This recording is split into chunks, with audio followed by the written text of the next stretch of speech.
Welcome to the world of the Transgo High Performance Shift Kit.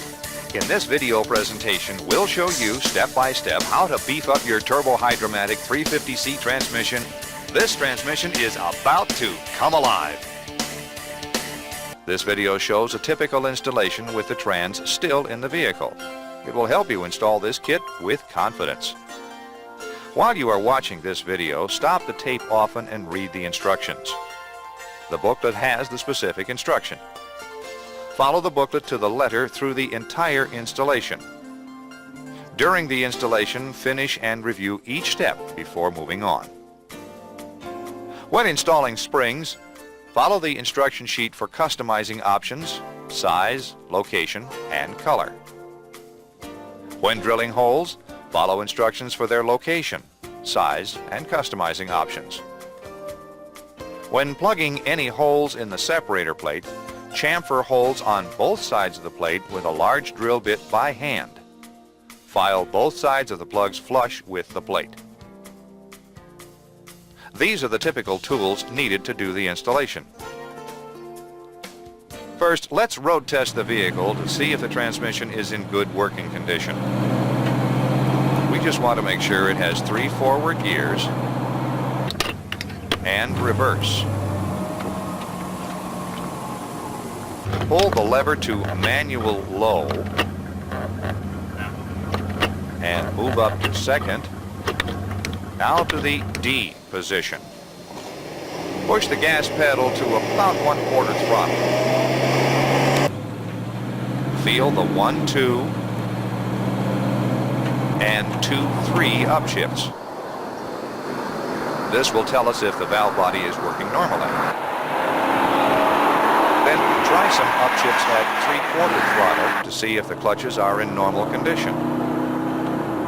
They're holding okay, so let's get started. Release the hood latch. Let's raise the hood and remove the transmission dipstick.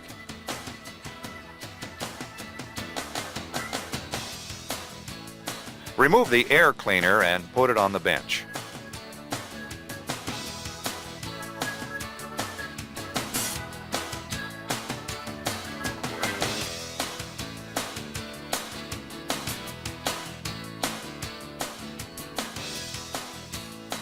Disconnect the TV linkage at the carburetor.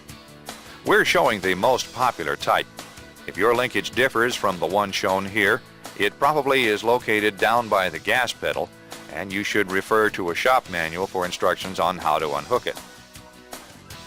Okay, let's jack up the front of the vehicle like this and place 2 stands, one here and one here.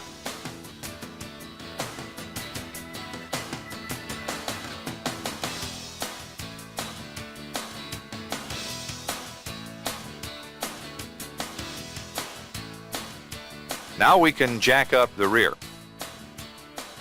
When you're done, it should look like this. Please use sturdy jack stands.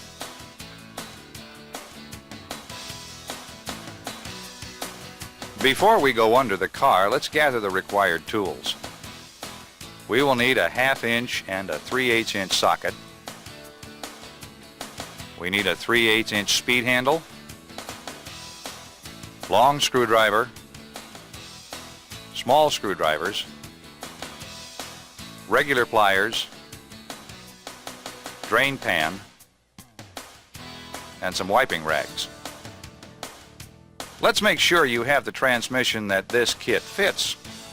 This kit fits all the rear-wheel drive 1980 up GM 350C with lock-up converter transmissions. The factory-produced 350C and 250C transmissions, and they look alike except for the adjusting screw. Look up here on the passenger's side of the transmission, near the floor pan. Does your trans have this front band adjusting screw? If it does, then this kit will not fit your transmission.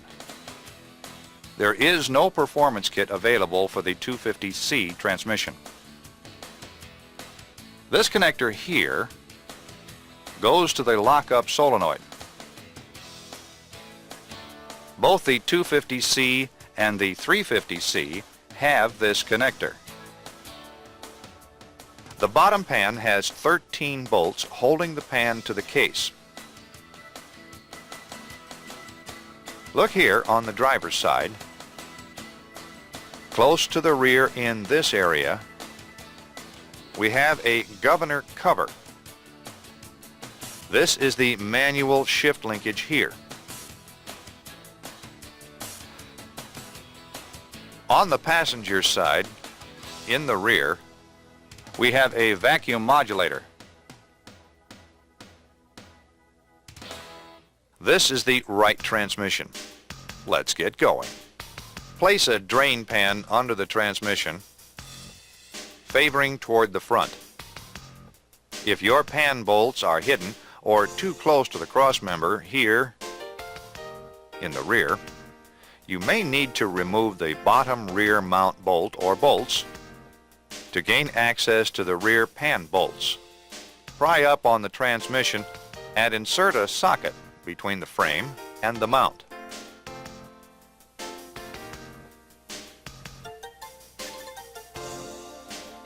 Now you can get to the bolts. With a 1/2-inch socket and a speed wrench, remove all the oil pan bolts except for one toward the rear, here. If necessary, pry the pan loose, then loosen the last bolt slowly and let the oil run over the front edge of the pan.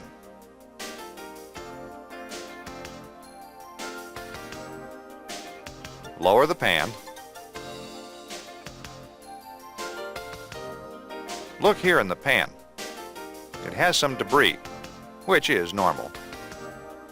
Yours may or may not have a magnet to collect any steel filings. This one is pretty clean. No problem here. Lay the pan and gasket aside for now. Let's keep going.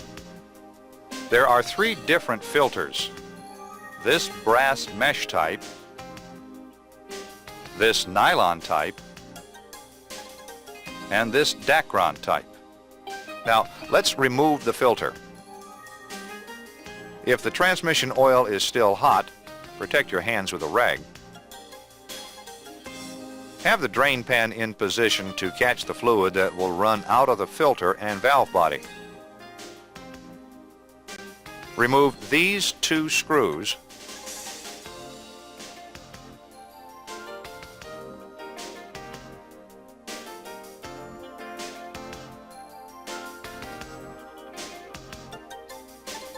and lower the filter. Place the filter and screws into the transmission pan. Have a buddy move the shift selector to manual low. The drain pan still needs to be in place to catch the fluid that will drain from the valve body and transmission. Take a pencil and paper and make a simple drawing of the wire locations so you will be able to reinstall them correctly. Now, remove these 2 wire connectors here and here. Let's remove the 2 bolts holding the solenoid and put these in the pan.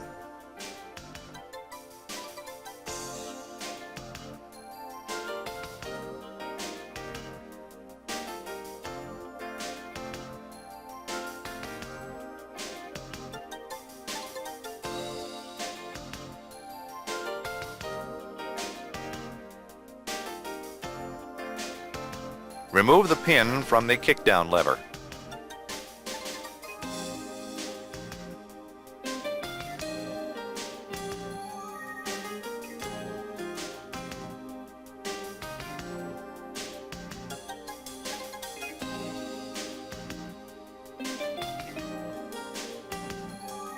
Remove this detent spring and roller like this. Remove all the other valve body bolts with a 1/2-inch socket and speed handle, except for this last bolt here. Now loosen this bolt about 1 or 2 turns. Let the fluid drain for a minute or 2. Finally, remove this bolt while supporting the valve body with the other hand. Disconnect the manual valve link as you lower the valve body. Turn the assembly over and lay it in the pan. Take a pan bolt and screw it into this hole finger tight. Now let's remove the other 3 bolts holding the auxiliary lockup valve body.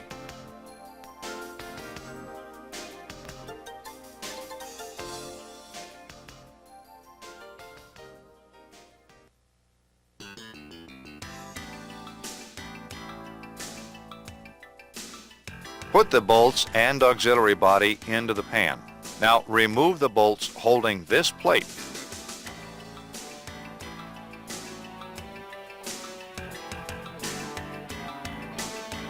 Now we can remove the temporary bolt from the separator plate and lower it. There are 5 check balls on the top of the plate. Don't worry, the kit furnishes new balls, and the instructions and video show where they go. Lay these parts in the pan. If the intermediate servo piston came out when the valve body was lowered, that's okay. If not, pull down on this pin to remove the intermediate servo parts, like this.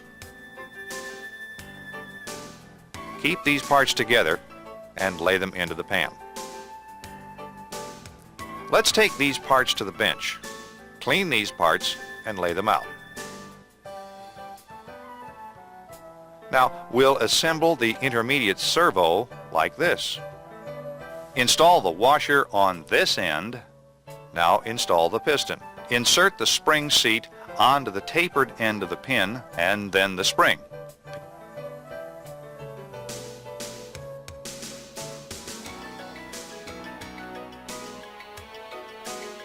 Lay it in the clean pan. Turn to page 2, step 1. Drill the auxiliary valve body with the drill furnished.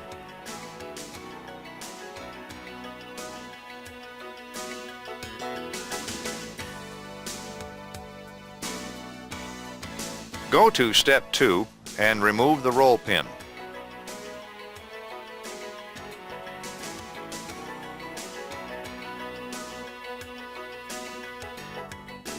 Now remove the spring, valve, and spring seat from the bore. Clean the bore.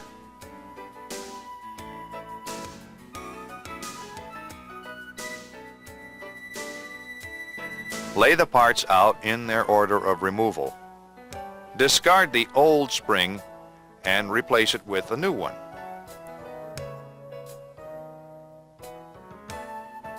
Assemble the spring seat onto the valve.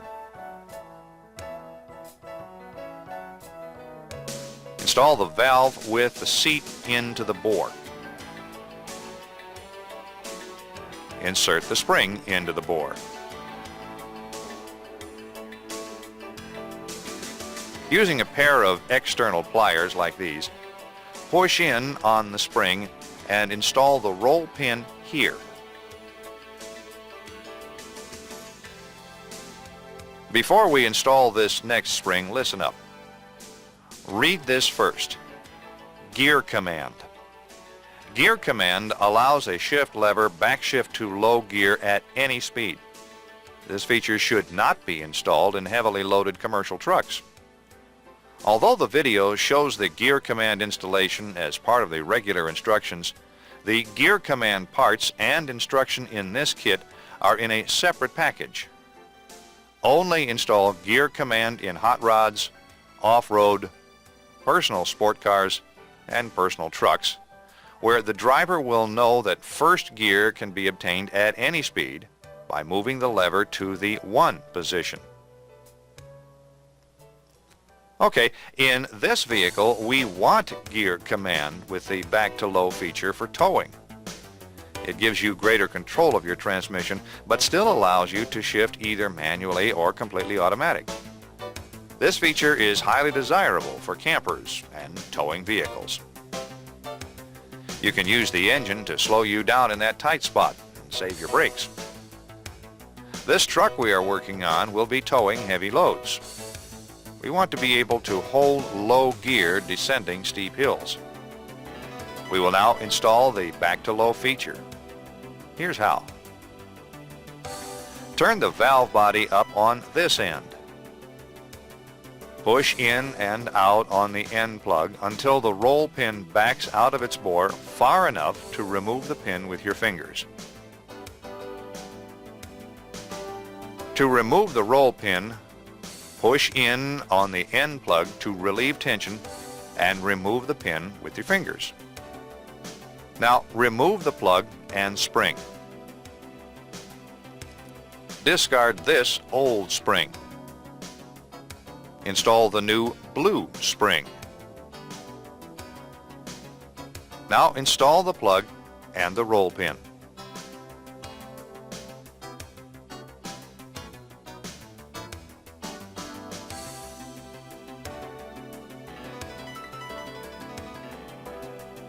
The 1-2 shift train does not need to be removed. Go to the 2-3 shift train and remove the roll pin. Again, push in and out on the end of the aluminum sleeve until the pin backs out of its bore. Remove tension by pressing in on the aluminum sleeve and pull out the pin with your fingers. Now remove the aluminum sleeve assembly and then the large spring. Disassemble the aluminum sleeve and clean.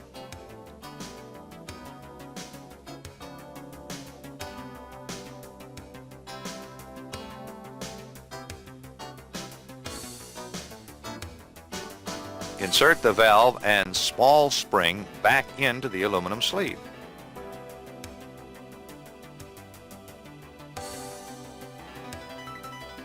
Discard this old spring. Install the new tapered spring with the small end first.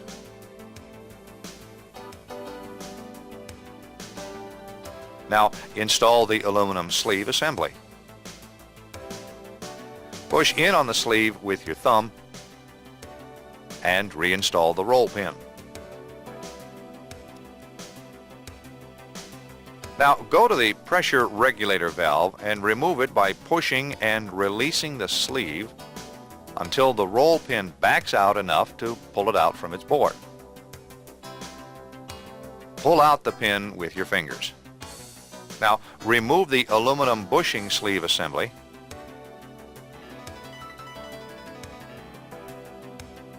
and then the large spring. Finally, remove the pressure regulator valve using a small screwdriver to work the valve out like this.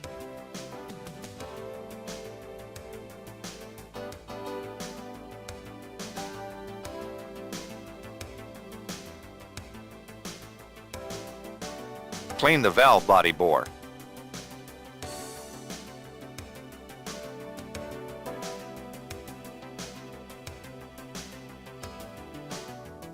Then disassemble the aluminum bushing and clean the parts.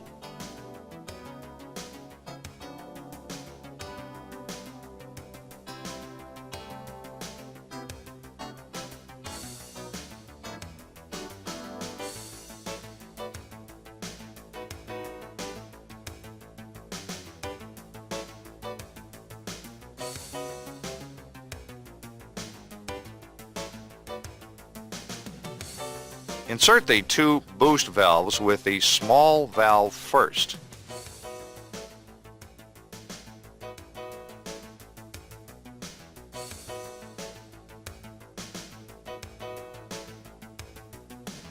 Then the larger valve, small land first.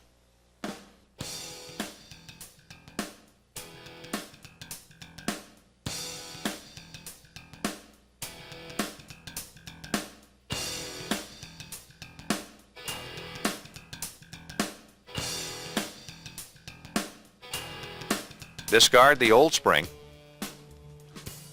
Our truck is going to be used for towing, so we will use the red spring for this installation. Install the valve.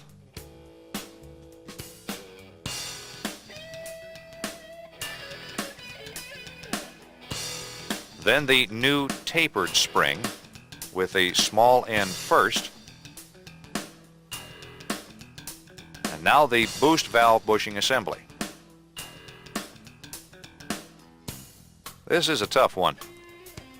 Line up the slot with the bore and apply pressure with your thumb. Install the roll pin. Looks great. Thoroughly clean the valve body assembly and lay it aside. Lay the plate out on the bench as shown in step 1. Make a small chamfer with a 3/8 or larger drill by hand on both sides of the plate.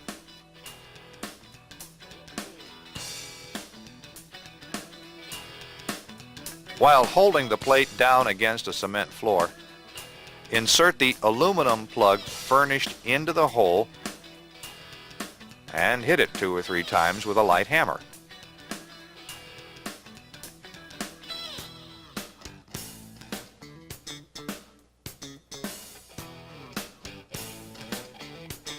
Then file the plug flush on both sides of the plate.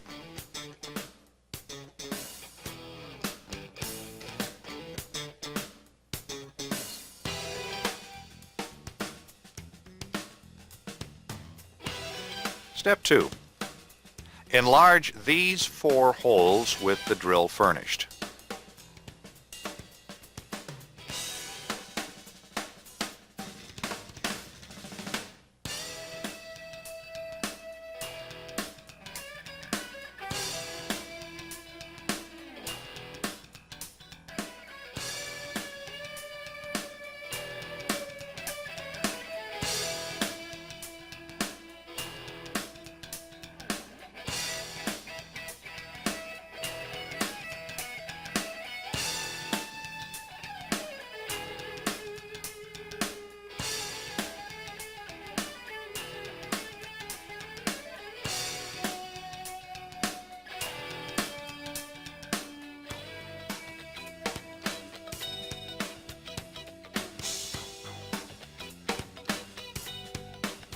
Step 3.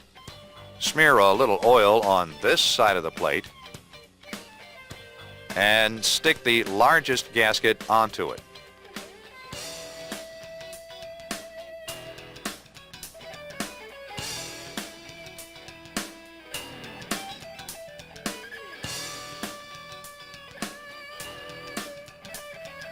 Smear a little oil on the other side of the plate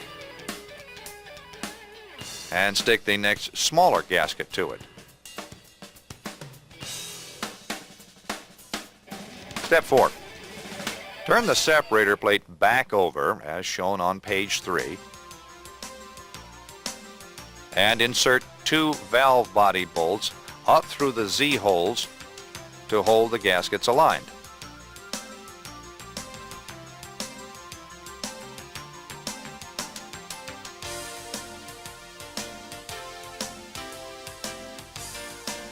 Now remove the Z-bolts and go to step 5.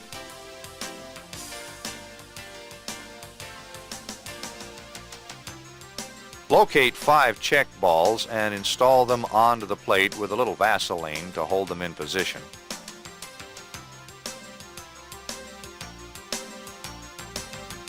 Here, here, here,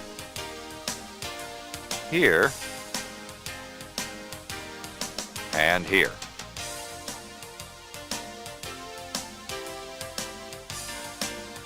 Lay the separator plate aside for now. Let's go to page 5, step 1. Insert a couple of valve body bolts up through the Z holes.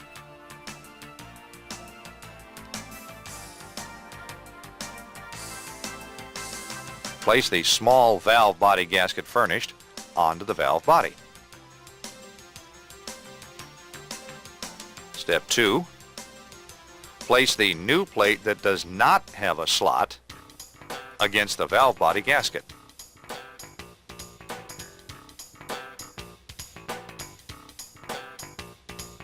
Step 3. Place the slotted transfer plate onto the valve body plate.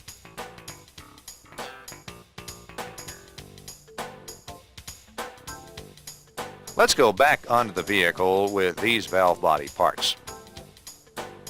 Install the intermediate servo assembly like this. Install the spring onto the tapered end of the pin. Go to step 2 on page 4. Place the plate with its 2 gaskets against the case. Align the plate and gaskets using these 2 Z-bolts.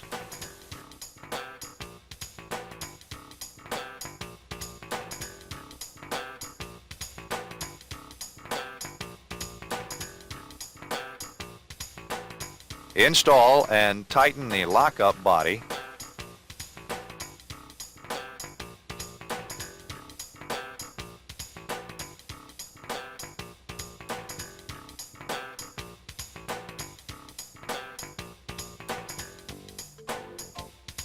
After tightening the bolts, use a razor blade to cut the valve body gasket off as shown in step 3 on page 4.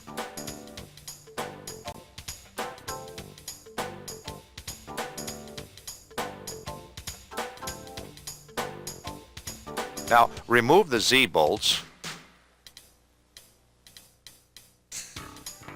and discard the major portion of the gasket. Here in step 2, page 4, we will install this hold-down plate with these 2 bolts.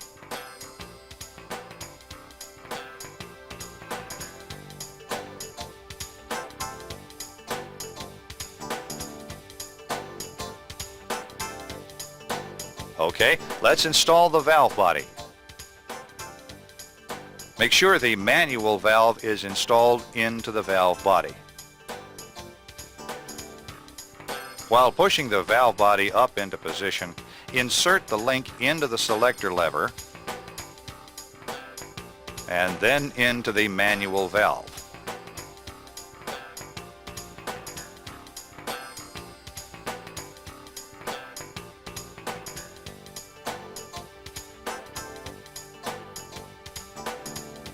Push up on the valve body and install this Z-bolt first. Now install the other Z-bolt here. Look, this link has to look like this and be able to slide side to side with no bind. Install the remaining valve body bolts now.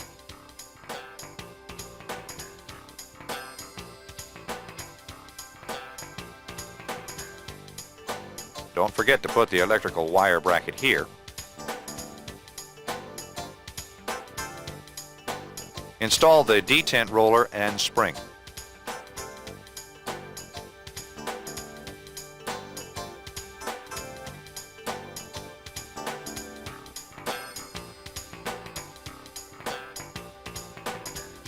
Make sure all the bolts are tightened evenly.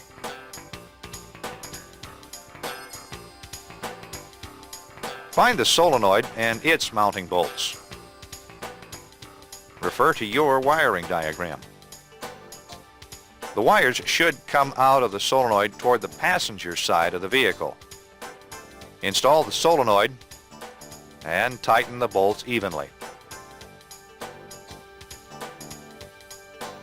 Now, hook up the wires.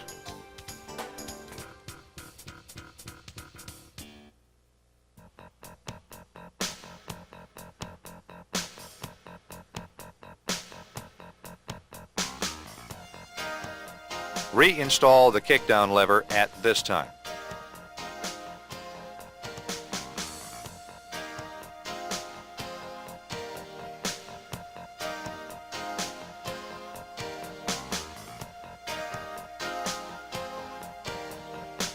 Stroke it a few times to ensure that it moves freely. Check everything over carefully. Looks good. Install the gasket onto the filter.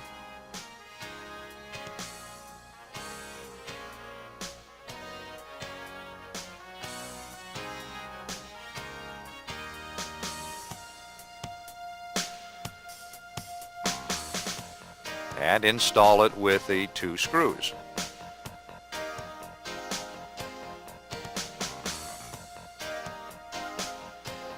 Place the pan gasket on the pan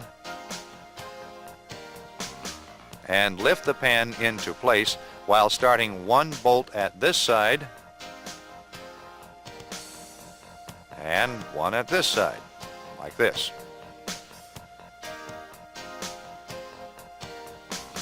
Finish starting all the bolts in a few turns.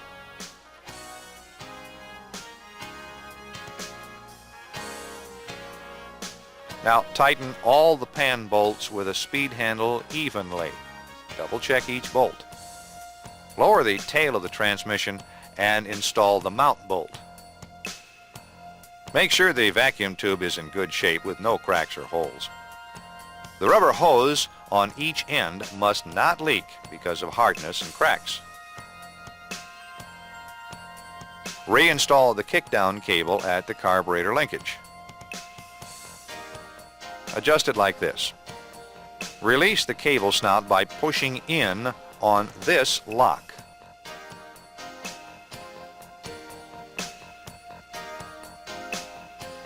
Now, have a buddy floorboard the gas pedal. Check to see if this tab is against this stop. If not, bend this bracket here until the tab is against this stop. Still have your buddy hold the gas pedal to the floor while you release this lock tab. Now push or pull this snout away from the carburetor until it stops. Now release this lock tab. This is how maximum kickdown is achieved.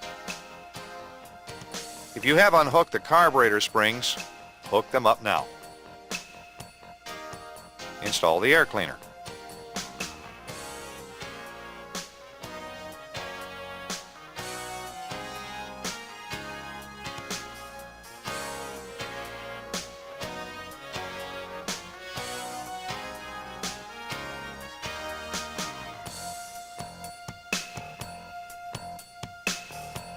Add 4 quarts of fluid and start your engine. Now immediately add 2 more quarts and test the gauge for full.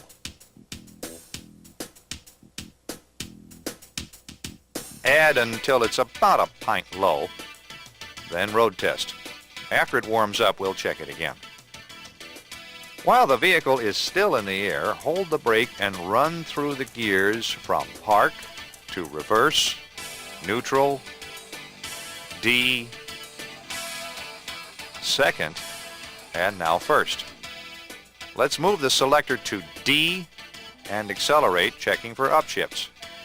As it shifts, watch the speedometer change speeds. There's the 1-2 shift and the 2-3 shift. Okay, we can lower the car.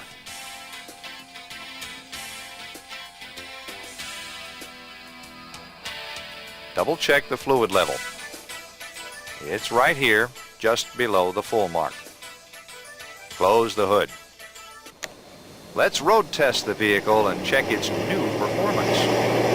Start with some light throttle upshifts. Feel for the 1-2 and the 2-3 shifts. This will tell us if our valve body is working normally. Do we have good, quick, crisp shifts with no delays? Yes, we do. Then try some upshifts at 3/4 throttle to see how the shifts get firmer with throttle. This one is okay. Let's go have some fun. Yes, this transmission has come alive.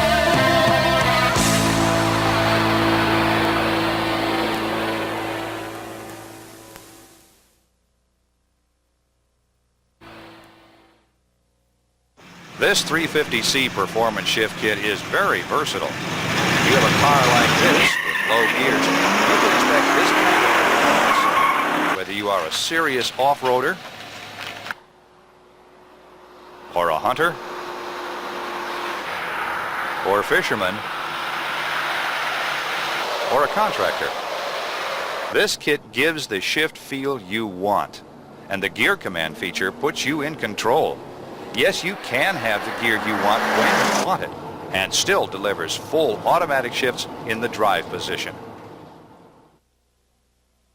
We thank you for using Transgo products and look forward to serving you again with any of the other products that you may want or need.